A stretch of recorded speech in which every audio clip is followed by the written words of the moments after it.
Christophe, merci à vous. C'est un vrai plaisir d'être là. J'aime particulièrement le titre qui a été proposé. Le titre qui maintenant a disparu, c'est l'Église qui croit, avec évidemment un jeu de mots sur le mot croire ou croître. J'aime beaucoup ce titre, non seulement parce que évidemment ça nous fait rêver un peu, mais parce que ça résume bien mon rôle dans l'Église protestante unie aujourd'hui. Je suis secrétaire national de l'Église chargé de l'évangélisation et de la formation, c'est-à-dire formation dans le sens affermissement de la foi des communautés. Pas juste une formation technique, mais un approfondissement, une redynamisation de nos vies paroissiales un peu partout. C'est l'aspect croire.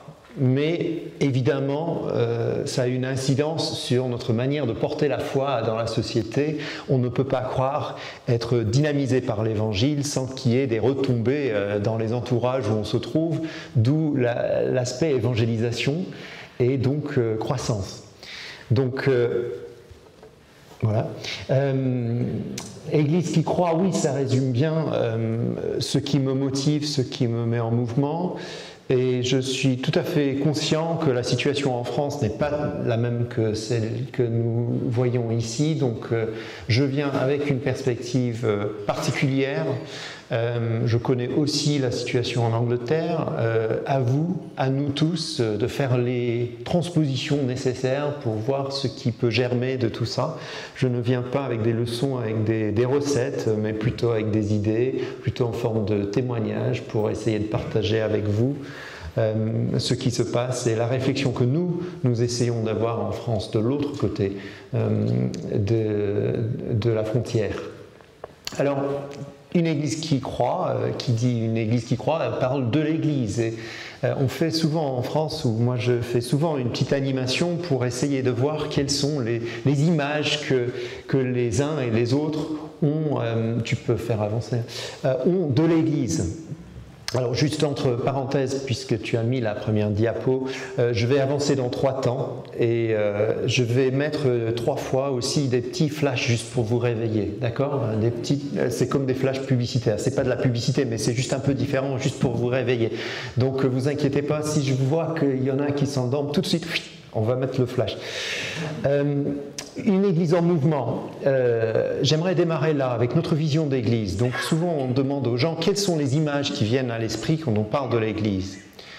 Et ceux d'entre nous qui avons baigné dans l'église depuis longtemps, qui connaissons aussi, qui lisons avec plaisir la Bible, le Nouveau Testament, évidemment il y a des images qui viennent à l'esprit. Le corps, le bâtiment, le peuple, le troupeau, le champ, la lumière, le sel, la famille, etc. Tout cela, ça nous inspire, mais c'est vrai que de manière générale, nous avons des idées relativement fixes sur ce que c'est l'Église, en fonction de notre expérience. Ceux qui sont en dehors de l'Église ont aussi leurs idées fixes sur l'Église, et parfois ces idées ne sont pas les mêmes. Mais il y a une chose qui peut peut-être nous unir sur cette question-là, c'est que typiquement nos idées de l'Église, qu'on soit dedans ou dehors, sont plutôt des images statiques. C'est-à-dire, c'est un lieu. Ça peut être un lieu où on reçoit, ça peut être un culte, ça peut être un bâtiment, ça peut être une communauté, mais on sait plus ou moins à quoi s'attendre. Alors, ce n'est pas étonnant parce que dans la société, l'Église pendant très longtemps a été au cœur des choses et a joué un rôle tout à fait important. Et tant que la société elle-même a été bien située, bien solide, on voit bien que l'Église a pu jouer un rôle. Le problème, c'est que depuis plusieurs décennies maintenant, peut-être même depuis la Deuxième Guerre mondiale, les sociologues nous disent que la société ne fonctionne plus comme ça. Il y a plusieurs moyens de décrire cette évolution sociale, mais typiquement, et je vais prendre cette image-là, on parle de passer d'une église solide à une église liquide. C'est-à-dire que là où avant on avait des institutions solides et fermes qui structuraient l'église, des traditions qui structuraient notre éducation, notre manière de penser, aujourd'hui tout est en mouvement. ça change notre manière d'être ensemble, ça change nos rapports, ça change aussi la place des institutions, et notamment des institutions qui sont calquées sur un modèle statique, et donc l'Église. C'est pas du coup sans poser de défis et de problèmes pour nous en tant qu'Église. Quelle que soit notre image de l'Église, la réalité c'est que les bouleversements autour de nous ont tendance à fragiliser notre manière d'être en Église. Parce que ce qu'on avait l'habitude de faire et qui fonctionnait très bien, une transmission verticale de père en fils, etc., par la catéchèse par exemple, ou des formes paroissiales qui étaient basées sur des territoires, tout ça est en train de bouger. On constate donc en Église que les choses qu'on faisait avant n'ont pas les mêmes incidences aujourd'hui, qu'on est en difficulté. Il y a une vraie fragilisation au niveau de nos églises à cause de cette évolution sociale qui est tout à fait majeure et qui nous interpelle parce que tout est en train de bouger. En France, c'est particulièrement le cas. Vous savez que la France est un pays extrêmement sécularisé, pour reprendre le terme que tu avais employé, Jean-Christophe. Depuis 2008, un sondage en 2008 nous a révélé que depuis 2008, les chrétiens sont en minorité, situation minoritaire en France, alors que pendant longtemps, on pensait à la France comme un pays catholique. Aujourd'hui, même les catholiques reconnaissent que le pays français n'est plus chrétien. Donc tous les chrétiens se trouvent en situation minoritaire face à une société qui évolue. Ça ne veut pas dire que les gens ne se posent plus les questions qui ont un rapport avec le sens de leur vie, mais ça veut dire typiquement que ce n'est pas vers l'Église qu'ils se tournent. Alors, ça, c'est un défi pour nous.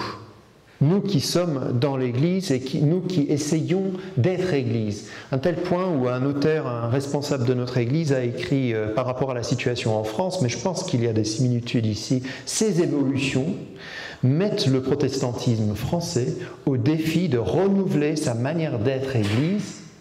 Elles lui enjoignent, pour être fidèle à son héritage, de le recomposer en une configuration nouvelle. L'Église existe pour ceux qui n'y sont pas. Alors, traditionnellement, en tout cas en France, l'Église protestante, les protestants, ont l'habitude de se voir comme un petit troupeau. On est là pour nous. On est là pour entretenir notre foi, on est là pour se nourrir de la foi, on va au culte pour être nourri, mais globalement on s'adresse à un peuple averti, même initié. Nos manières de faire tournent autour de là. Le problème c'est qu'aujourd'hui les choses évoluent et on découvre que si on est appelé à être une église pour ceux qui n'y sont pas, si c'est ça notre mission, eh bien il faut qu'on évolue aussi dans notre façon d'être. Alors je vous propose qu'il y a deux manières de voir ces évolutions autour de nous. On peut les voir comme une menace ou on peut les voir comme une chance. Vous savez qu'en grec, le mot « krisis » peut dire à la fois crise et opportunité. Je vous propose ce soir que c'est une opportunité que nous avons devant nous. Une opportunité extraordinaire pour repenser, tout en étant fidèle à nos convictions et à nos racines, repenser ce qu'est l'Église. Et notre place devant cette société, dans cette société qui nous entoure.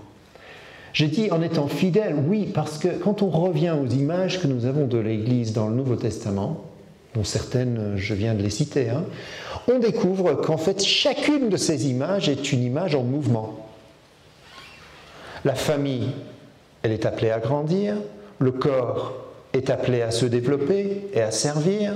Le bâtiment, alors quoi que plus stable qu'un bâtiment, non, parce que dans l'image du Nouveau Testament, c'est un bâtiment en construction, en vue de devenir une habitation où Dieu demeurera par son esprit. Le troupeau est appelé à suivre. On pourrait prendre d'autres images. Le sel de la terre est appelé à assaisonner, la lumière à briller.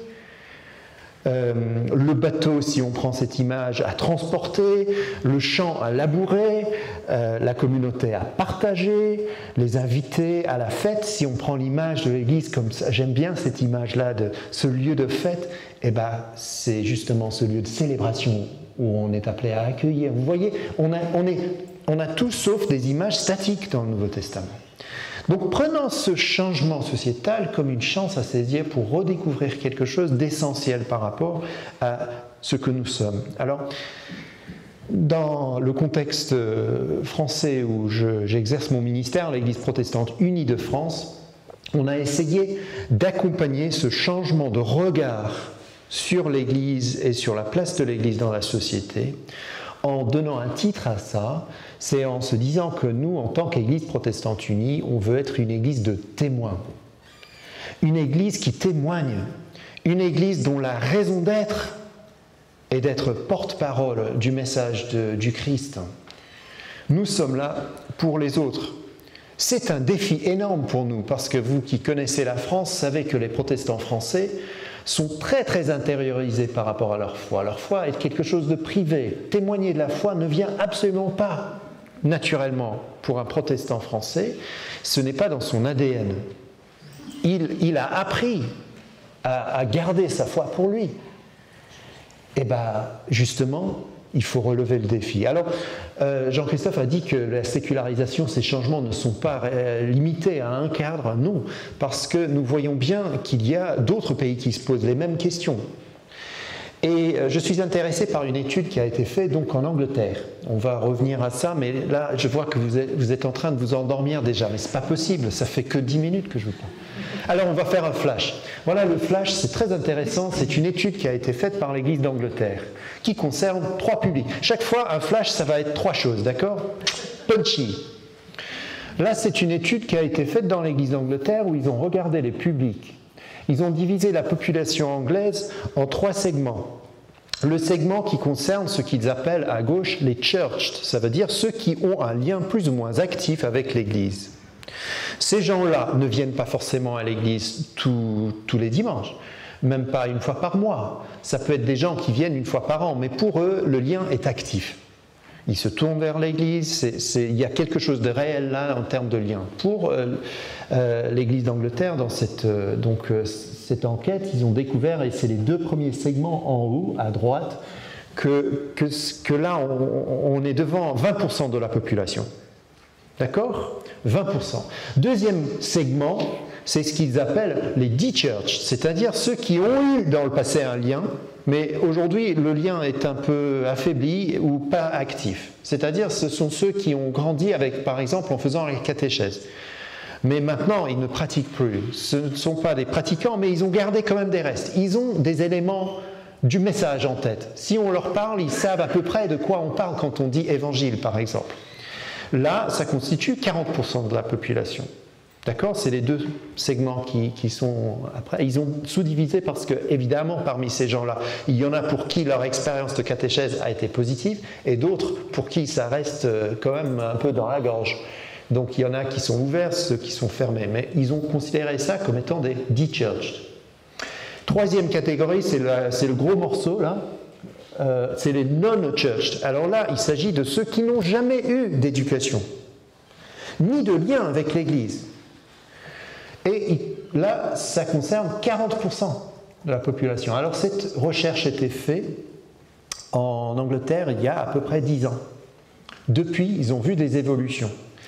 Alors c'est très difficile d'estimer ces choses, mais ils estiment aujourd'hui à 60%. Les de-churched, les non-churched, le gros segment là, ceux qui n'ont aucun lien, ils sont passés de 40% à 60% en 10 ans. Alors, pourquoi est-ce que c'est intéressant? Parce qu'ils ont découvert que typiquement, les activités de l'Église s'adressent aux church, ceux qui sont déjà en lien avec l'Église, ou aux de-church, c'est-à-dire que quand on essaye de toucher un public un peu plus large, évidemment, on touche ceux qui ont un lien avec l'Église. Mais qu'en est-il de cette partie qui n'a aucun lien avec l'Église, devenue majoritaire? Pire encore, si la partie non-church, aucun lien, est passée de 40% à 60%, forcément, il y a une autre partie qui s'est réduite, non? Et qui est cette partie? C'est les de-church. C'est ceux qui ont eu quelque chose dans le passé et maintenant, ils ne pratiquent pas. Pourquoi? Parce qu'ils vieillissent. Forcément, c'est une partie de la population en réduction. Donc, on a un problème parce que les stratégies d'église interpelle une partie de la population en diminution, alors que la grande partie n'a aucun lien direct avec l'Église. C'est un vrai problème. Alors, on finit avec le petit flash là, vous êtes bien éveillés, c'est très bien. Ça veut dire qu'il faut un changement de logique. Il faut un changement dans la manière dont on pense l'Église. Et l'Église en Angleterre, ils ont pensé je vais vous montrer une petite image ou deux images qui montrent un peu à quel point il faut être prêt à être radical dans le changement. Typiquement, l'Église, on la pense comme une église dans une vallée. C'est-à-dire, j'explique, on a l'Église là en bas et les gens se tournent vers l'Église pour que l'Église leur donne des services quand ils en ont besoin. Ça peut être pour le baptême, pour les mariages, pour la catéchèse, pour l'éducation religieuse, le dimanche pour le culte, etc. Ou à un moment de deuil, etc. Ils se tournent vers l'Église et l'Église les accueille. Donc l'Église est ce lieu, ce récipient qui est là pour accueillir quand les gens viennent. Le problème, c'est que ça fonctionnait avant. Aujourd'hui, la situation est différente. La grande majorité de la population ne se tourne plus vers l'Église quand ils ont besoin de quelque chose. Ils se tournent ailleurs. Donc on voit que la situation est plutôt comme celle-là.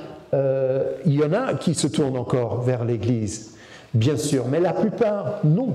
Donc l'enjeu est la suivante. On ne peut plus s'attendre à ce que les gens viennent chez nous. Il faut que l'Église soit prête à aller chez eux, à les rencontrer sur leur terrain, là où ils sont. Pas pour imposer une structure qui leur serait étrangère, mais pour essayer de permettre à l'Évangile d'émerger, de germer là où eux sont, dans une sorte de rencontre dynamique, où quelque chose est semé, et puis où la vie commence à grandir. Mais c'est un vrai défi parce que c'est tout un déplacement pour l'Église. Alors, ce changement de logique pour l'Église n'est pas simplement un changement de structure, c'est aussi un changement de vue spirituelle sur les choses. Ce n'est pas uniquement une question de forme. Et j'ai envie de dire que là, il y a quelque chose de très important par rapport à l'évangélisation pour nos églises. L'évangélisation, on serait tenté de dire que c'est simplement une question de changement de forme, ou de méthode, ou d'outil. Mais je suis profondément convaincu que le point de départ pour annoncer l'Évangile, c'est de se laisser évangéliser soi-même. Le point de départ pour une annonce de l'Évangile, c'est une redynamisation spirituelle de nos paroisses. C'est redécouvrir nous-mêmes le trésor qui est en nous, pour reprendre la parabole que tu avais citée tout à l'heure. Et quand on découvre du coup que l'évangélisation, c'est d'abord recevoir une bonne nouvelle, eh bien, il en découle que cette bonne nouvelle, on peut être prêt à la partager. Au lieu d'être un boulet qu'on traîne l'évangélisation comme obligation, l'évangélisation devient le débordement d'un vécu individuel et communautaire. Et c'est là où nous retrouvons un certain nombre de mots qui sont pour moi des mots clés. Le premier mot, c'est le mot mission. Je n'aime pas ce titre, c'est moi qui avais fait ces diapos, mais la mission de l'Église, je ne l'aime pas. D'ailleurs, j'ai écrit un bouquin qu'il faut acheter qui s'appelle La mission de l'Église, mais je n'aime pas ce titre. Parce qu'en fait, ce n'est pas notre mission, ça ne l'a jamais été. C'est la mission de Dieu, d'abord. On a une fâcheuse tendance à penser à partir de l'Église. On pense que l'enjeu, c'est de faire vivre l'Église. L'enjeu, c'est d'imaginer des choses pour recréer l'Église. Comme si le projet de Dieu s'arrêtait avec l'Église. Non. L'objet et l'action de Dieu dans le monde dépassent tout ce qu'on peut comprendre et dépassent surtout les structures ecclésiales. Donc l'enjeu n'est pas de commencer avec nous et nos idées, nos programmes et nos actions. Je propose que le point de départ, c'est de redécouvrir un Dieu qui agit, un Dieu créateur qui crée et recrée, un Dieu qui, par son esprit, est à l'œuvre dans le monde, un Dieu qui lance des choses, un Dieu qui nous précède, un Dieu qui est en train de labourer le terrain que nous n'avons même pas découvert. Ce Dieu-là, il est à l'œuvre et il fait avancer sa mission. C'est donc sa mission, et quel est le contexte dans lequel cette mission, comment comprendre cette mission? Eh bien, on n'a que penser plus large que l'Église pour redécouvrir quelque chose qu'on connaît tous, c'est que le contexte de la mission de Dieu, c'est le monde. Ce ne sont pas les protestants, je suis désolé. C'est même pas les catholiques, c'est même pas les chrétiens, c'est le monde. C'est tout ça. Dans la bouche de Jésus, on parle du royaume. Tout ce que Dieu est en train de faire, qui touche aux relations, mais touche aussi à notre manière d'habiter la terre. C'est extrêmement riche. Et le moteur et l'origine de tout ça, c'est Dieu lui-même. Bien sûr, ça centre sur un message. Et le message, il ne faut pas se leurrer, est très clair. C'est la personne de Jésus-Christ. Alors ça, c'est un défi qu'on est en train de relever dans le protestantisme français, où nous avons tellement l'habitude de parler de protestantisme, qu'on a oublié de parler d'évangile. Mais c'est l'évangile de Jésus-Christ, chers amis, qui est bonne nouvelle pour nous. Un Dieu qui vient et qui est tellement actif dans le monde, qui nous rejoint dans la personne de Jésus-Christ. Il ne s'agit pas d'abord de valeurs floues ou précises, mais d'une personne et d'une rencontre avec cette personne. Mais quels sont les moyens que nous pouvons voir? Eh bien, et là c'est intéressant, typiquement, je dis typiquement, les moyens utilisés par Dieu sont la communauté de son peuple. C'est les personnes qu'il appelle, mais ensuite qu'il met en communauté. Et c'est très intéressant quand on regarde la manière dont l'évangélisation et la manière de penser l'évangélisation évoluent et a évolué depuis une quarantaine, cinquantaine d'années. On voit progressivement un accent de plus en plus sur la communauté. C'est par l'amour que vous avez les uns pour les autres que le monde verra que vous êtes mes disciples, a dit Jésus. Ce n'est pas juste l'individu, c'est notre qualité de vie ensemble, communautaire, qui va porter témoignage. Du coup, l'Église est importante, parce que c'est le visage de cette communauté. Mais ce n'est pas un absolu. L'Église est un moyen. Ensuite, la croissance de l'Église est importante, parce que parler de gens, transmettre la bonne nouvelle, c'est interpeller, c'est inviter. Donc qu'il y ait croissance est un signe de l'action de Dieu, mais ce n'est pas un absolu. On n'est pas là pour chercher du chiffre, on est là pour se laisser entraîner dans une dynamique. Quelles sont les méthodes? Ce sont des M, hein, c'est pour pas que vous vous oubliez. J'espère que tu notes, Simon, hein, comme ça, tu prends des notes, c'est très important. Les méthodes, eh bien, les méthodes, j'ai envie de dire, les méthodes sont parfois, on peut employer des méthodes qu'on a autour de nous, mais c'est très frappant que dans les évangiles, les méthodes qu'a employé Jésus sont souvent des méthodes étonnantes et surprenantes. La rencontre avec la personne, l'écoute, la prière, la lecture de la parole, le combat, mais pas contre des personnes, mais contre des états d'esprit et contre des puissances. Pas des techniques, mais un état d'être. Ce sont là les méthodes. Et puis, le moteur, quel est le moteur dans tout ça? Mais réveille-toi. Le moteur, eh bien, j'ai envie de dire que le moteur, c'est le Saint-Esprit, qui souffle là où il veut, mais qui est là pour chacun, qui donne des dons, qui valorise chaque membre de la communauté, et puis le Saint-Esprit qui ouvre devant nous des opportunités. Si on imagine Dieu comme étant celui qui sème, etc., eh ben, c'est à nous donc de saisir les opportunités qu'il donne dans chaque situation. Je suis frappé par les textes dans le Nouveau Testament où l'apôtre Paul parle de portes qui s'ouvrent. Vous connaissez ces textes? Dieu qui ouvre des portes. Alors évidemment, c'est une interprétation, c'est une manière de regarder, de relire les événements, mais c'est dire sa capacité de croire que Dieu est là et que Dieu invite, que Dieu prépare, et puis ensuite il invite son peuple à saisir des occasions. Posé comme ça, je trouve que la mission, elle est passionnante. L'évangélisation, mais oui, c'est se laisser entraîner dans quelque chose que Dieu inspire. Alors, je vous vois un peu bon, on va faire un flash. 3 conversions cette fois-ci que nous essayons de vivre en Église en France. 3 défis à relever. Il nous semble en France que nous avons besoin de convertir l'Église. Excusez-moi si ce langage ne vous plaît pas. Pensez, je ne sais pas, pensez changement de... bon, je dis conversion parce que c'est un seul mot. Quelles sont les 3 conversions nécessaires? D'abord, pour faire de nos membres d'Église des témoins actifs de l'Évangile. C'est un défi individuel. Deuxième, faire de nos communautés d'Église des lieux rayonnants de l'Évangile où chacun est aidé à grandir dans sa foi. C'est-à-dire penser la dynamique d'un disciple.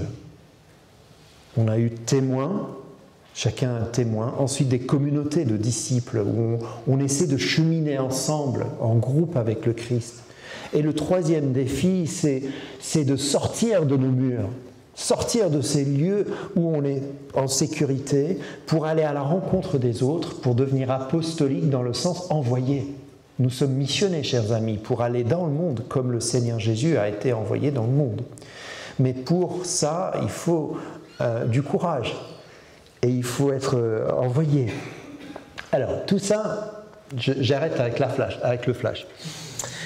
On replonge dans le truc. Je suis maintenant dans mon troisième point. On avance, hein? Ça va? Je suis juste dans les temps. J'essaie de faire vite, donc excusez-moi si vous n'arrivez pas à suivre. L'Église d'Angleterre a essayé de relever ces défis, a essayé de penser ce que ça pourrait faire si l'Église essayait de se déplacer pour aller à la rencontre des gens, des publics qui ne connaissent pas l'Évangile et qui ne penseraient pas mettre les pieds dans nos bâtiments. Et c'est très intéressant qu'en fait cette réflexion est venue d'un problème. Ils ont constaté le décalage entre l'Église instituée et la société, mais à l'intérieur de pas mal de paroisses, il y avait, au début des années 2000, un désir de rejoindre les gens. Mais c'est un désir qui a germé comme ça, sans aucune organisation. Et en 2004, l'Église a dit « Nous observons qu'il y a un peu partout des initiatives où les gens essayent de rencontrer, de renouer, de créer des liens en dehors de l'Église avec des gens, mais au nom de l'Évangile. » Qu'est-ce qu'on fait de tout ça? Ça n'entre pas dans les cases. Ce n'est pas paroissial, parce que souvent ça dépasse les frontières. Comment est-ce qu'on peut encadrer ça? Donc il commande un rapport, et ce rapport va être appelé Mission Shaped Church, c'est-à-dire une église façonnée pour et par la mission, dont son identité vient de son envoi. Et à l'intérieur de ce rapport, il développe un terme qui est important, qui est le terme Fresh Expressions. C'est le terme qu'ils emploient pour décrire toutes ces nouvelles initiatives qui apparaissent, qui sont toutes des tentatives de renouer avec un public qui ne connaît pas l'Évangile aujourd'hui. On essaie de se déplacer pour se mettre sur leur terrain, pour se dire quels sont ces liens.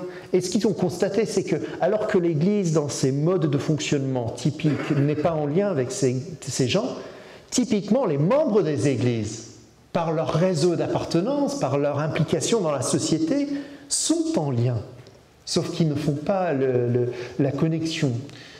Donc, ils définissent comme fresh expressions ces nouvelles expériences, et voilà la nouveauté. Ils disent, on va oser proposer que ces expressions, ces formes nouvelles soient considérées non pas comme des émanations un peu étranges et déstabilisantes de l'Église historique, mais comme des expressions authentiques d'Église dont les formes nous surprennent. Ils ont dit, on va risquer quelque chose là. Et on va se dire, dans les intuitions des uns et des autres qui essayent de se lancer dans quelque chose pour créer ces lieux de rencontre, on va dire qu'il y a quelque chose d'authentique qui ne ressemble pas à l'Église traditionnelle, mais qui est réel. Comment est-ce qu'on va faire ça? Parce que ça n'entre pas dans les cases.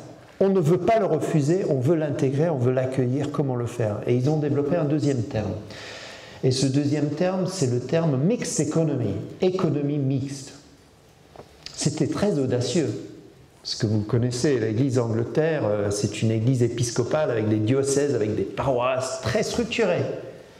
Pour la première fois dans son histoire, l'Église d'Angleterre a osé dire on va accueillir à la fois les paroisses, on va encourager les paroisses traditionnelles établies, mais à côté de ça, et à l'intérieur de la même structure globale, on va encourager ces nouvelles formes et du coup, on va avoir une Église qui avance à plusieurs vitesses, avec des structures variées et on va l'appeler une économie mixte.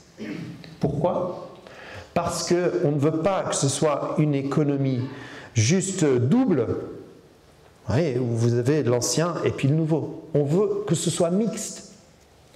On veut qu'il y ait une articulation entre l'ancien et le nouveau. Parce que le nouveau, les nouvelles expressions qui germent, ont une vitalité extraordinaire dont l'ancien a besoin souvent, les paroisses un peu essoufflées, mais est extrêmement fragile. Vous savez que ces nouvelles initiatives, ça démarre souvent avec une petite équipe de 5 ou 10 personnes.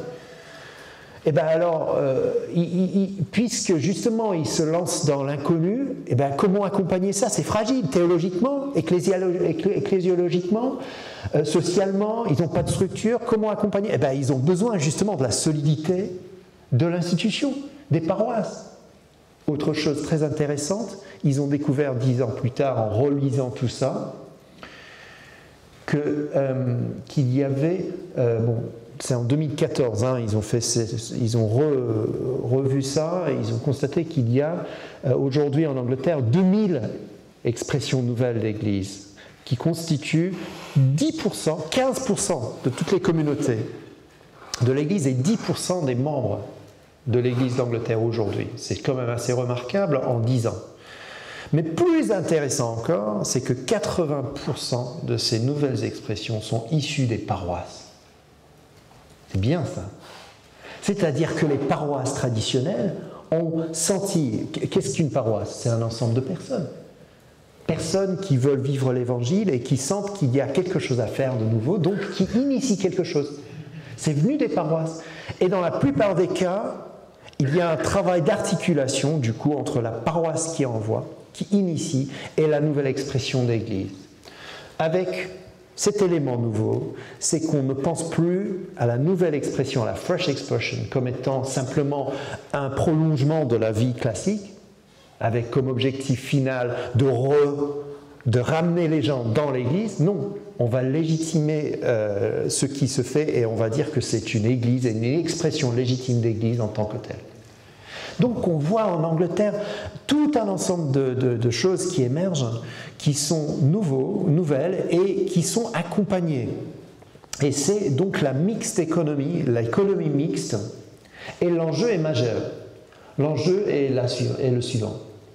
Pas seulement faire du nouveau, mais aussi renouveler l'ancien. Et c'est vraiment intéressant qu'en 2014, il y a eu un rapport, donc, cette année-là, en janvier. On est encore en 2014, hein? Oui. Il y a eu, merci, il y a eu un rapport très intéressant sur la croissance de l'Église en Angleterre, et ils ont constaté évidemment que le lieu où il y a le plus de croissance, ce sont ces fresh expressions, ces nouvelles formes, mais que la dynamique, par ricochet, touche toutes les confessions, toutes les traditions. On peut avoir des paroisses classiques, des paroisses en ville, des cathédrales, et même les paroisses, ça c'est le contexte le plus difficile en Angleterre, les paroisses urbaines, rurales, pardon. Non, urbaines ça va, mais rurales. Dans chacun de ces lieux, il y a un renouvellement de la vie de l'Église, parce que le message est qu'il ne s'agit pas du nouveau ou de l'ancien, mais d'essayer de cheminer en Église où tout le monde enrichit tout le monde. C'est ça l'économie mixte. On est là les uns pour les autres. Alors, je dois dire qu'en réfléchissant à ça en France, parce qu'on est très intéressé par ça dans l'Église protestante unie, on s'est dit, ouais, est-ce que ça pourrait fonctionner chez nous? Et on essaie de le faire. On tente c'est tout nouveau hein, pour nous, mais on tente ça, et on en parlera pour ceux qui sont là demain un peu plus, mais on a constaté l'importance des articulations là. Et c'est là, dans les articulations, qu'il faut travailler, parce que typiquement, quand il y a quelque chose de nouveau, l'ancien le voit comme étant une compétition, une concurrence. Et quand il y a quelque chose de nouveau, eh ben, les nouveaux, ils voient l'ancien comme étant, c'est les vieux, hein, ils n'ont pas grand-chose à nous apprendre, etc. Mais tout comme les jeunes enfants qui grandissent, qui passent par leur phase d'adolescence avant d'arriver à l'âge adulte, etc., ils ont besoin d'être accompagnés, ils ont besoin de se trouver en famille. Comme les parents ont besoin d'être redynamisés par leurs enfants et puis les grands-parents par leurs petits-enfants, etc., l'Église, c'est exactement la même chose. Toutes les générations spirituelles qui ont besoin les unes des autres. Et c'est ce qu'ils essaient de vivre dans l'Église d'Angleterre depuis 10 ans. Je trouve ça intéressant. Nous, en France, on est en train d'essayer de creuser cette question. Troisième élément qui nous a beaucoup interpellés en France par rapport à ça, c'est que si on veut lancer des choses, si on veut accompagner de nouvelles choses tôt ou tard, et de préférence tôt, il faut penser à ceux qui vont porter ça, c'est-à-dire dans le jargon anglais, aux leaders, aux responsables, aux cadres qui vont pouvoir porter ça. Et l'Église d'Angleterre a très tôt pensé dans ce rapport en 2004 à l'idée de développer une forme de ministère laïque et ordonné qui serait un ministère pionnier, c'est-à-dire pioneer ministry, pionnier qui cherche à former les gens pour initier de nouvelles choses. Et ce qu'ils ont vu, c'est que ces gens-là, ils peuvent venir des paroisses, ou ils peuvent être des gens qui sont destinés au ministère à plein temps. Ça peut être des gens qui travaillent et donnent de leur temps au niveau bénévole, ou des gens qui sont professionnels employés par l'Église. Il y a tout cas de figure. L'important, c'est de les discerner et puis de les accompagner. Et ils ont pensé la formation au ministère pionnier pas comme une sorte de formation validante qu'il faut faire d'abord pour pouvoir se lancer, mais plutôt comme une formation qui accompagne des gens déjà qui travaillent sur le terrain. C'est-à-dire, les gens se lancent et après, ils se forment et ils apprennent en faisant. C'est une approche pragmatique que les Français ont beaucoup de mal à assumer. Et on est en train d'essayer d'imaginer comment ça pourrait prendre forme en France dans un contexte où il faut tout cadrer avant. Vous savez, les Français, il faut tout organiser tout dans sa tête, etc., pour finalement accoucher d'une souris. Alors que là, l'idée, c'est de se lancer suivant le mouvement et puis d'accompagner théologiquement ce qui se fait. C'est pas sans intérêt que dans les Fresh Expressions en Angleterre, 60% des Fresh Expressions sont animés par un laïc. 60%. Mais 40% donc par un ministre. Donc ils ont dû aussi repenser leur manière de former leurs pasteurs. Et là encore, ils ont une approche de l'économie mixte, c'est-à-dire la plupart des candidats continuent à faire de la théologie comme avant, sauf que là il y a maintenant un regard plus missionnaire. Mais à côté de ça, ils expérimentent avec de nouvelles formes de formation. C'est, il me semble, une interrogation pour nous de penser l'Église en mouvement comme ça, qui donne à ses membres l'espace nécessaire pour être créatifs, au nom de l'Évangile. Et enfin, là, dans ce point, il y a un truc vraiment intéressant qui m'interpelle, c'est le rôle de l'institution dans tout ça. Parce qu'en Angleterre, il s'agit quand même d'une Église historique. Une église structurée comme le vôtre ou la mienne en France. Et pourtant, alors que typiquement nos institutions ont tendance à scléroser les choses ou à figer les choses ou à organiser, structurer les choses parce que c'est normal, là, il est question d'une structure, d'une institution qui a su être à l'écoute de ce qui se passait et donner des signes. Ils ont créé dans l'Église d'Angleterre un cadre qui libère et qui protège. Ça me semble important. D'ailleurs, dans nos paroisses, on peut faire ça. Le conseil paroissial est là pour donner un cadre, pour libérer des forces, mais aussi pour protéger des choses. C'est le rôle ici, en tout cas avec l'expérience de l'Église d'Angleterre, que je rêve à impulser dans nos institutions. Mais ce n'est pas évident. L'institution dans l'Église d'Angleterre a su aussi impulser et donner un élan missionnaire à l'Église. C'est-à-dire n'a pas eu peur de dire c'est là qu'il faut aller. Il faut qu'on soit orienté autour de cette mission que le Seigneur nous donne. Ils ont su reconnaître les nouvelles initiatives, même fragiles, et les encourager. Je trouve ça assez génial.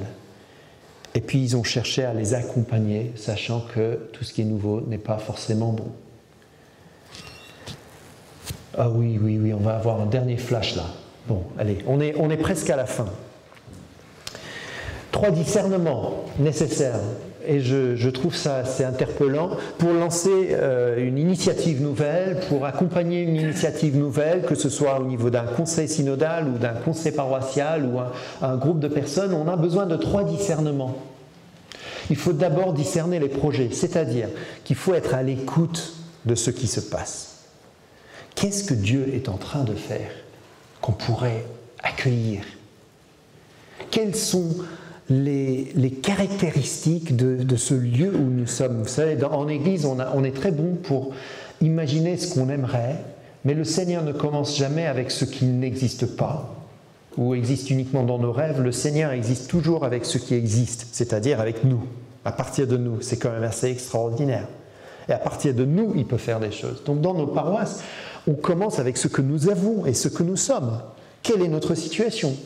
Quel est le contexte dans lequel on se trouve? Qu'est-ce qui pourrait émerger? Quelles sont les passions des gens? Les dons. C'est un discernement des projets et des lieux. Et alors pour un conseil, par exemple, on était ensemble avec le conseil synodal aujourd'hui, il me semble qu'il y a là un enjeu de discernement de l'accompagnement des paroisses, parce que toutes nos paroisses sont différentes, il y en a qui sont très fragiles. Et l'accompagnement nécessaire, ce n'est pas du tout de l'ordre d'une sorte d'initiation de quelque chose de nouveau, il faut les accueillir, il faut les fortifier, leur donner à penser autrement leur foi. Il y a d'autres lieux qu'on peut imaginer comme étant des lieux capables de recevoir une nouvelle façon de voir et d'être mis en mouvement avec une impulsion. Et puis d'autres lieux qui sont très fortes et qui sont dynamiques. Sauf que chez nous, le problème avec ces lieux-là, c'est qu'ils ne savent pas communiquer modérément leur passion aux églises fragiles. Du coup, ce qui se passe dans les églises fortes et dynamiques est plutôt perçu comme étant une agression. Et donc une compétition, non, une concurrence. Comment articuler tout ça? C'est de l'ordre du discernement. Deuxième type de discernement, c'est le discernement des personnes. Je suis convaincu que dans nos paroisses, nous avons des gens qui sont sous-occupés, même si on se plaint en permanence d'être épuisés, parce qu'on ne sait pas reconnaître les ministères des uns et des autres. On ne sait pas se dire qu'est-ce que le Seigneur nous a donné dans ces personnes-là, quel est leur désir, avec qui est-ce qu'ils sont en lien. Qu'est-ce qu'on pourrait imaginer à partir des gens qui sont là? Et puis, je vous dis une petite anecdote. J'étais en discussion avec un évêque en Angleterre, à côté de Londres, qui m'a dit on voulait redynamiser le diocèse pour la mission, et on ne savait pas trop quoi faire, et puis finalement, on a décidé d'organiser une soirée où on a demandé à chaque paroisse d'envoyer une personne. Mais une personne qui avait une histoire de foi à raconter. On a réuni donc ensemble ces gens qui avaient déjà quelque chose et on les a mobilisés en disant qu'est-ce que vous pouvez donner à votre paroisse, qu'est-ce qui vous met en mouvement, et on les a renvoyés dans les paroisses pour organiser quelque chose. C'était aussi simple que ça. Et en même temps, à interpeller les conseils de paroisse en disant qu'est-ce qu'on fait déjà qu'on pourrait faire autrement si la visée c'était l'évangile. Quels sont nos atouts? Et alors, c'est ça où tu vas aimer ça. Dans une paroisse, ils ont découvert qu'ils étaient relativement nombreux à être amateurs de vin. Ils ne savaient pas avant. Et c'est pour ça que je savais que tu allais... Oui, je savais que tu allais aimer ça. Et bien, ils se sont dit, mais c'est fou, on aime tous aller aux dégustations de vin. Et bien alors, voilà ce qu'on va faire. On va organiser une dégustation de vin. Et on va inviter tous nos amis, et on va le faire dans un lieu neutre, mais ça va être l'église. Donc ils l'ont fait, ils ont invité, mais c'était incroyable le nombre de personnes, mais qui ne mettaient jamais les pieds, parce qu'ils avaient demandé à chacun d'apporter une bouteille. Dégustation de vin. Et au milieu, ils avaient prévu les gens avec les invitations en disant que c'était organisé par l'église. Au milieu, il y a quelqu'un, je crois que c'était le pasteur quand même, qui s'est levé, et qui a dit « Attention, juste un peu de silence, merci d'être venu. J'aimerais vous raconter une histoire de quelqu'un qui a changé de l'eau en vin. » Et il a raconté l'histoire de Jésus qui a changé l'eau en vin. Et il a pris son verre de vin, il a dit, c'est bon, n'est-ce pas, quand on a un bon vin? Eh bien, pour nous chrétiens, l'évangile, c'est comme ça. Point, fini, après, il continue à déguster. Mais c'était un lien créé avec une population nouvelle à partir d'un élément tout à fait banal et un intérêt porté en commun, sauf qu'ils n'avaient jamais pensé ces liens comme ça. Il y a d'autres exemples de paroisses qui ont simplement repensé ce qu'ils faisaient déjà, mais de manière nouvelle pour annoncer l'évangile. Je trouve que ces exemples sont tellement simples. Moi, j'aimerais aller à une dégustation de vin. Vous m'invitez après. Je termine. Dans un instant. Oui, je termine en disant ceci. Voilà, tu mets la dernière diapo. Les amis, j'aime beaucoup ce verset dans 1 Corinthiens où Paul parle de son travail comme étant le travail de jardinier. Vous savez, parfois on est un peu impatient. Quand je suis arrivé dans la paroisse où j'étais pasteur pendant 9 ans, la première chose que j'ai vue, c'est qu'on avait laissé pousser les mauvaises herbes. Et ça m'avait frustré. Je me suis dit, mais c'est pas ça l'église, il faut tout nettoyer. Et j'ai commencé à arracher des choses. Et quelqu'un avec beaucoup de sagesse m'a dit, attends, Andy, tu ne sais pas, il y a peut-être des choses qui ont été plantées. Et effectivement, quelques mois plus tard, j'ai découvert qu'il y avait des plantes qui avaient été plantées par quelqu'un d'autre que moi. Mon rôle n'était pas de tout arracher d'abord. Mon rôle, c'était de mettre de l'engrais, de l'encourager, de l'arroser. Et puis de voir ce qui germait, que le Seigneur, par l'intermédiaire de quelqu'un d'autre, avait déjà semé. Et bien, vous savez quoi? On avait un beau parterre devant le temple. Au bout d'un moment, oui, il fallait arracher les mauvaises herbes quand on les a discernées, etc. Mais vous savez que quand quelque chose pousse au début, on a beaucoup de mal à savoir si c'est une mauvaise herbe ou si c'est une bonne plante. Et la tentation, c'est de tout arracher. L'intuition, là, c'est de dire, on laisse germer. On accompagne, on arrose, on encourage, on met à côté un tuteur pour que ce soit bien droit, et on essaye, on attend. Et ça, c'est le travail de l'Église. C'est le travail dans l'Église, mais ça peut être aussi le travail de l'Église là où elle se trouve, dans la communauté. On arrose des relations, on regarde ce que le Seigneur a planté. Et petit à petit, ça grandit, et puis l'Église grandit aussi. Elle ne porte pas simplement des fleurs, mais elle porte aussi du fruit, et ce fruit est destiné pour les autres. J'aime beaucoup ces images-là parce que ça m'apprend la patience. On ne peut pas, on le dit souvent, on ne peut pas faire grandir une plante en tirant sur la tige, non, il faut attendre. Et les temps de Dieu ne sont pas toujours les nôtres, mais je sens quand même que le Seigneur fait des choses, et ça fait plaisir vraiment de trouver sa place dans ces projets de Dieu. J'aime ce verset pour ça, mais je l'aime encore plus parce qu'il y a une délégation des tâches. Moi j'ai planté, dit Paul, Apollos a arrosé, mais c'est Dieu qui a fait pousser. C'est lui. Merci. Merci.